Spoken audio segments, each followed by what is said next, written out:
Hello and welcome back to the Triton LEGO Railway Layout. I want to try and get through this video as quickly as possible, so if I am talking in a way that seems a bit odd, I do apologise, but I have spent over an hour recording this same audio bit and I haven't got anything that is satisfying for me. So, with a bit of flutter in my voice, let's get on with the video. So, this is going to be the beginning of Layout 2.0. It's not an entire rebuild, I'm just condensing everything together. So, the layout is 17 feet by 11 feet. Those are the dimensions, and whilst it's really cool to see that all together, it's massive. 17 feet by 11 feet is massive. And luckily, there were only 2 occasions where I was able to get the full thing together. But even then, looking at it going, it's really cool, but, it needs to be made smaller. There's 2 reasons as to that. First of all, storage. They are stored in 50-litre boxes, and I have 17 of them. Yeah, that is an issue. The other thing is the base plates themselves. So the base plates are 56 studs in length, which is the same as 3.5 track pieces, which is a bit quirky, but 2 of them together is 7 exact, so I kind of went with that.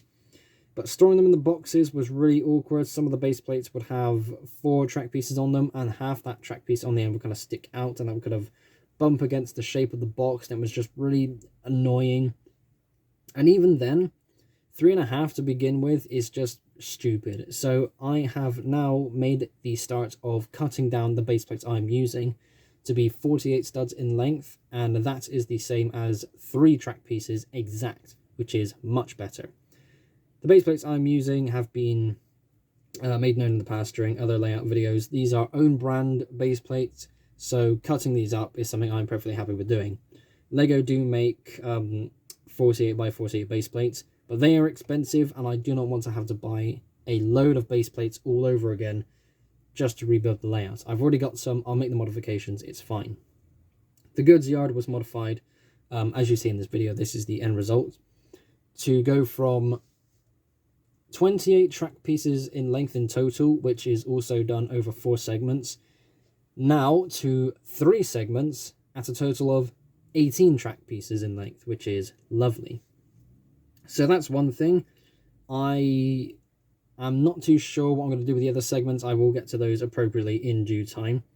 But this is a very good start. To me, the goods yard was the kind of easiest starting point because it was so big and so kind of stretched out. There was a lot of empty space. I wasn't too sure what to do. But now, in this video, which is going to be looped in the background of this video, you can see how it all kind of just comes together just a little bit more. And it just looks really nice like this. This is what I originally had in mind. So, yeah, it's going to be the first of a number of segments, potentially all of them. I know for a fact that the Ninjago themed segments is gone. That was fun while it lasted, but that's just a mess, okay? So that's going to disappear. Also, one thing I want to do is try and add narrow gauge at some point. The layout wasn't built to have narrow gauge to begin with, and I don't know how I'm going to do it, but eventually I'm going to figure something out. So, well, we'll go from there. Good stuff.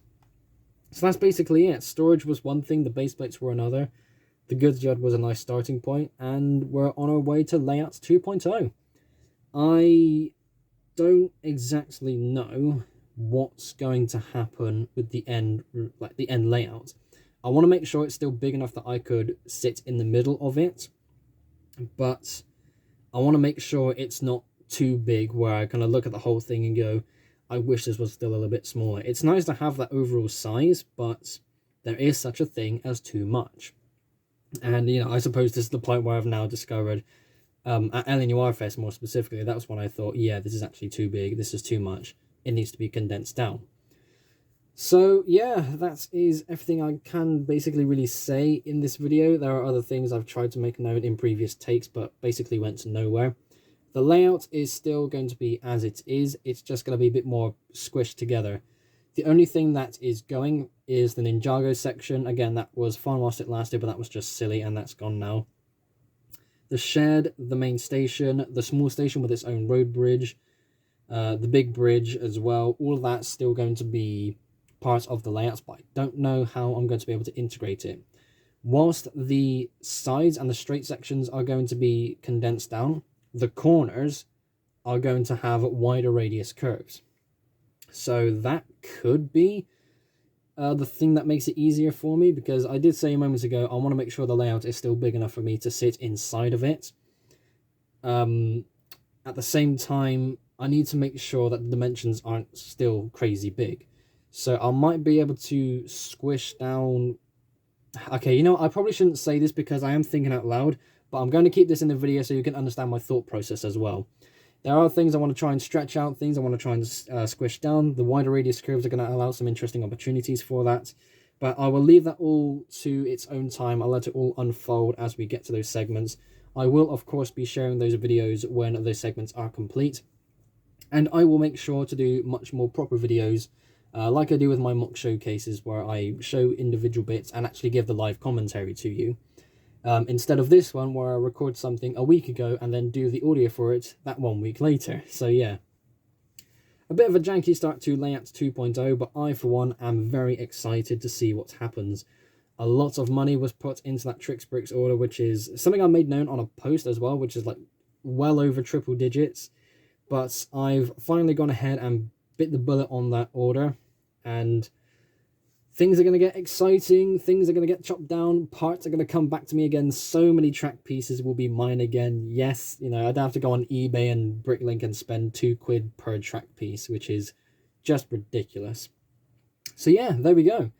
Thank you all ever so much for watching. If you have ideas for the layouts, not so much on new segments to make, but on how some of the segments could be squished together. If you think you have any ideas for the overall arrangement of the layout, please let me know, because that is something I want to take in.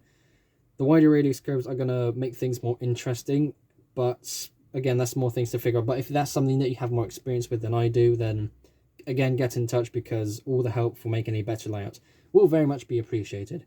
Thanks again for watching. Be sure to like and subscribe if you haven't already. I will see you all in the next episode. Bye-bye.